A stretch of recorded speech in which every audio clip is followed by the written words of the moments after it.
As we face another polarizing presidential election in 2 weeks, we must put aside these politicians' pride and focus on their policies. We don't have the luxury of cynicism and withdrawal, because St. Augustine pointed out, we cannot complain about the times, for we are the times. Archbishop Charles Chaput wisely stated, we're Catholics before we're Democrats. We're Catholics before we're Republicans. We're even Catholics before we're Americans. Because we know that God has a demand on us prior to our government's demand on us. And this has been the story of the martyrs through the centuries. This reminds us that every Christian has dual citizenship in their country and in the kingdom of heaven. Jesus was born into a politically charged world also. At his trial, Jesus stood before Pontius Pilate, the local Roman authority. Pilate sarcastically asked, "What is truth?"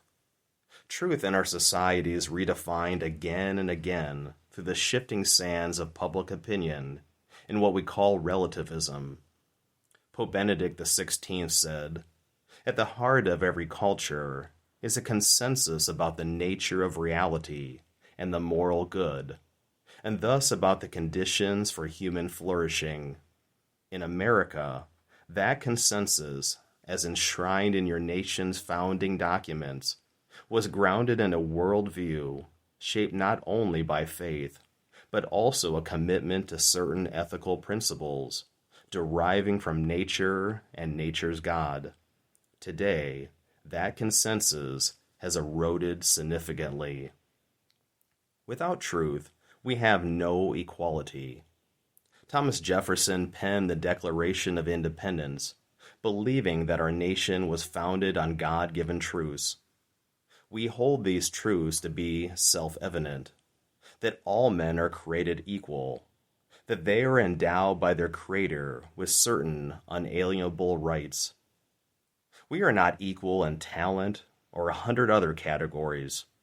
What makes us equal is being sons and daughters of the same God, working together for the common good in this democracy.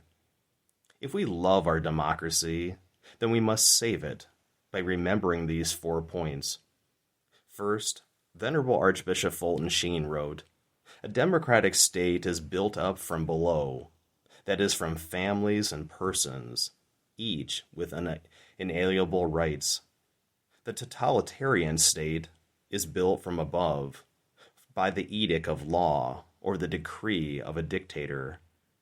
Since the family is the building block of society, it must be promoted and protected."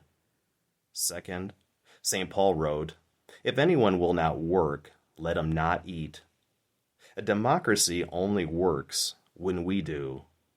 Sheen wrote, "The political health of any nation can be measured by how much the people expect the state to give them, and how little they expect to do for themselves, or how much they believe the world owes them a living." Third, the more unrest and evil we stir up, the more the state will have to suppress its citizens. Sheen wrote, "The only way people can prevent the state from controlling their lives is for them to control their own." Lastly, religious freedom is based on the separation of church and state. This is not meant to keep the influence of religion out of the state, but rather to keep the state from dictating our religious beliefs. This is why the First Amendment, the first one our founding fathers wrote, protects our religious freedom. In a democracy, it is up to the people to give the state a conscience and a moral rudder. There are many issues to be solved in our country, and much room for debate on lesser topics. But not all issues are weighted the same, and some are always incompatible with the love of God and neighbor.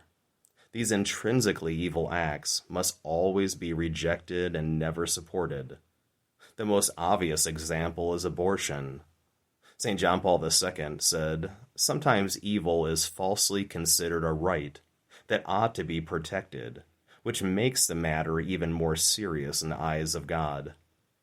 The U.S. Bishop said that we must never vote for a candidate because a candidate supports an intrinsically evil action, such as abortion. To do so would be to intend to promote evil directly. Archbishop Charles Chaput said, "There can never be anything progressive in killing an unborn child, or standing aside tolerantly while others do it. In every abortion, an innocent life always dies." He pointed out that there are other pressing social issues, but he continued, trying to reason or imply them into having the same moral weight is a debasement of Christian thought. Ultimately, the moral litmus test for society is how we treat the weakest among us, the unborn, those with disabilities or terminal illness, and the poor or marginalized. Disrespect for any human life diminishes respect for all human life. As our nation's largest voting bloc, we Catholics can tell politicians what truly reflects one nation under God. We can change the current culture of death to one of life, liberty, and justice for all, born and unborn. The coin presented to Jesus in our gospel had the image of Caesar, but he is asking us, whose image do we bear? God's image is sadly lacking in our nation and is the cause of our unhappiness and unrest. For Fulton Sheen said, "The gravest danger to American democracy is not from the outside, it is from the inside. The hearts of citizens in whom the light of faith has gone out. Keep God as the origin of authority, and you keep the ethical character of authority. Reject him, and the authority becomes power subject to no law except its own."